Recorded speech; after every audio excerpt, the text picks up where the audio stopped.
Hello and welcome to One Cool Thing, PC Mag's daily show where we show you one cool thing which we are testing out here in the PC Mag Labs.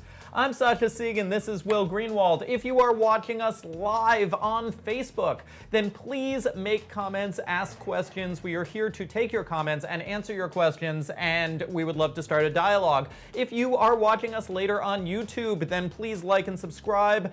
We have a new One Cool Thing every day. Today's One Cool Thing is indeed very cool, but is it cool enough to justify its price? You can see our cool thing right over here. It is on Will. Will loves wearing things. He is actually our. We have a different person at PC Mag whose beat is wearables, but I feel like I see Will wearing things here in the labs as much as anyone else. And what the heck are you wearing? I have my limits, and I'm a grown man, and this is Nintendo Labo Robot Variety Pack, or the Robot Pack. The Variety Pack is different, and it is excellent. We looked at this a few weeks ago. This is a robot backpack. Can you turn a little to show what's happening with the backpack? Actually, yeah, if you want to open it, we can actually look at the mechanisms. Okay, let's start. Let's start first, though, by explaining to people who don't know what Nintendo Labo is, what Nintendo Labo is. Labo is a video game series platform for the Nintendo Switch where you build these things called Toy-Cons using cardboard. Now, they're basically big shells for the Nintendo Joy-Cons that use the motion sensors and infrared camera on the Switch controllers to do a bunch of different things. The Variety Pack lets you build a piano and like sort of a motorcycle handlebars for a racing game, and this is a backpack that lets you stomp around as a robot. So, the Labo in general, there are these kind of quasi pre-built kits, and you can also build your own games and ideas as well, right? Yeah, we can get to that. But first, this is the finished robot kit. It took about 3 hours for me to put together. If I can just carefully. I know this robot kit costs $80, right? Yes. Okay. Okay. If I can carefully open this. And you said it took about 3 hours for you to construct it. Yep. There we go. And it comes with pre-cut cardboard? Yep. Okay. And you can see here, this uses a pulley system and weights for the hands and feet, which I will put this back and adjust. And these little white strips in here, it's reflective tape. So when you put the back on and put the Nintendo Joy-Con in with the infrared remote, it monitors the white strips and figures out when they're moving, and like basically lets you move in the game. Now, can this be adjusted to various sizes of person? How big or how little a person can use this? As big as me and as little as a kid. I mean, if I can put this back on and show you the arm bits, we can actually demonstrate that. Please, questions? Did they specify a minimum age for, say, putting this together, or? Yes, I just don't know off the top of my head. Probably 8 to 12? Yeah, so I'm looking at it, I'd say and 8. as a parent, I would say an 8-year-old can definitely do this with a parent. Yep. There is very little cutting involved. There's no cutting at all. There's no cutting? Everything is perforated, and okay. the perforations are like very precise. I had no problem pulling hundreds of pieces out of these cardboard sheets and folding them because it is done. It is some high-quality cardboard that they give you. Yeah, so there's no cutting. You just need patience and fine motor skills, and so 8 is a pretty good age for that. You can see here, like the hands are just these little handles, and all you do is like wrap them for the length of the arms of whoever's using it. And sort of using the limit of the cord for the feet, but again, most children are shorter than me. Okay, so you've built this. You've built this robot suit for $80. What can it do online, though? Because part of what makes Nintendo Labo so interesting is that you have these real-life cardboard objects that interact with a virtual world. Online, not so much, but if connected to a TV, can we bring up the feed? Are we getting it? I can show you loading this. I had a little bit of problem seeing it, but just give it a second. Okay. Just takes a second to load, and it lets you stomp around as a big robot. Okay, so you are, it's kind of this augmented virtual reality thing where you're walking around as a robot in this space. What can you do as a robot? in this game, you break things. You just sort of smash up buildings, and that's pretty much the main mode for the game. You get 5 minutes in the main robot mode and just sort of try to get a high score and break things. And if I can show, you can also fly. So that's kind of neat. Nice. And become a car. Cool. And even fly and become a plane. And you just, well, you smash things. Now, in the variety pack, there's some really good sandbox modes. Is there anything sandboxy in this where you can create your own worlds? No, this is kind of the most sandboxy it gets. This open, just 5 minutes, smash everything thing.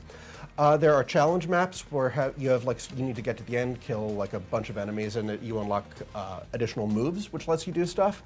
And you can actually, in different modes, change like the sounds that the robot makes when you move, like do monster sounds or music. Or you can change the color of your robot in the game. Since it's a Labo and this is all cardboard, you can also just paint it.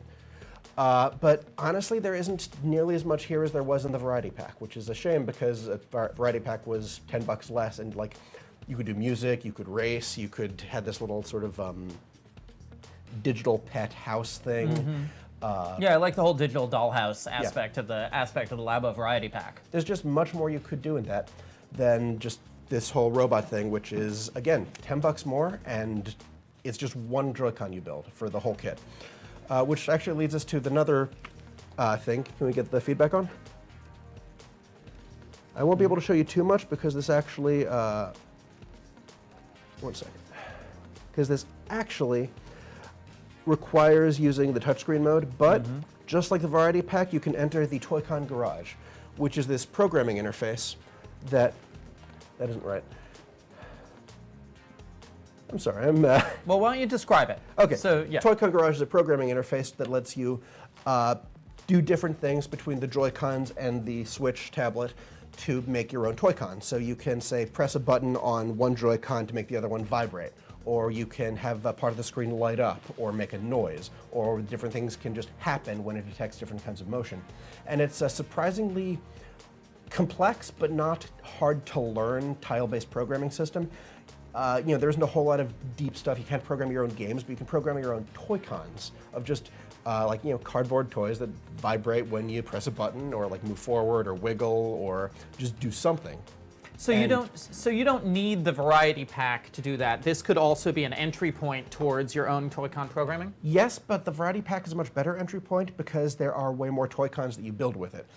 They aren't as big as this backpack, but they show a variety of different mechanisms and just gives you ideas on what you can do with Toy-Cons. Okay. And you can sort of learn them after building this. You still figure out what different things can do. The pulley system on this is really clever. Using this to sort of trigger bringing the visor down. You can learn what they do, but it doesn't really give you as many ideas as the variety pack. Let's take another question. So to be clear, you need to build the entire set in order to use really any of the features in the software. Yes. Okay. Although I'd say that's a feature more than anything because building it is kind of as fun as playing with it. I mean, it's a very satisfying process of just popping pieces out, arranging them, seeing how these mechanisms come together, and just getting a better understanding of kind of basic engineering principles.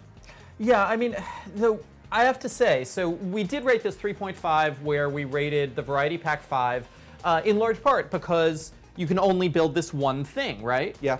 And the thing that you're building, this is something that I have a little bit of personal experience with in terms of building cardboard robots, because a while ago, as I said, I'm a parent. A while ago, we got this great book in my family called Welcome to Your Awesome Robot, which is $13.95 and lets you build kids' robot suits out of cardboard furniture boxes. Yep. And I look at that and I say, oh, hey, this is $13.95. And stomping around pretending in the real world seems fully as rewarding, or maybe even more rewarding than the relatively limited gaming experience that they're offering on the Switch with this specific game. It can be if you just look at it as the gaming experience, but again, like I showed the pulley system and like putting this together and seeing how they work and kind of understanding. Nintendo put a lot of cleverness into the engineering of this. Like this is like origami machinery. Okay. And it's fascinating to see, and it's really educational to just see sort of how, okay, this becomes a pulley, this becomes sort of a counterweight system. and you can learn a lot from it, but not as much as you can from the variety pack. So there's some basic physics and engineering in here too. It's not just stomping around as a robot, not Right. just putting tab A into slot B. Yep, we have a question. Has Nintendo said anything about updating this software or doing anything else with the robot kit? They haven't, but this came out just a month ago, so Give them a minute. it's going to be some time. Nintendo is usually pretty conservative and fairly slow when it comes to announcing DLC or expansions. And are there going to be more kits for They have not Labo in announced, general? but I would be surprised if there weren't, because I believe the variety pack did very well. Is there a community out there that is sharing Toy-Con designs? I haven't seen one yet, but I would be surprised if there isn't one slowly building right now. There's got to be a subreddit. Yeah. There's got to be a cool subreddit on this. Any more questions out there? Okay, so we love Labo. We mostly recommend that people start out with the variety pack, right? Yep. Okay. So the Nintendo Labo. Here, let's get the review back up here. The Nintendo Labo Robot Kit, very cool engineering. However, much more limited than the variety pack, $80. So we do recommend that if you're interested in this kind of hybrid, I want to say AR VR, which kind of like, how do you even Sort of. describe this? Kind of AR-like. Yeah. We wholeheartedly recommend the variety pack. It's a fantastic STEM sort of educational toy that has a lot of things you can do with it. This just has less to do and it's more expensive. I'm going to create a new term, TR, toy reality. Okay. Or toys to life, you could say. Okay. If you are interested in this living toy experience, what should we call it? Put it in the comments.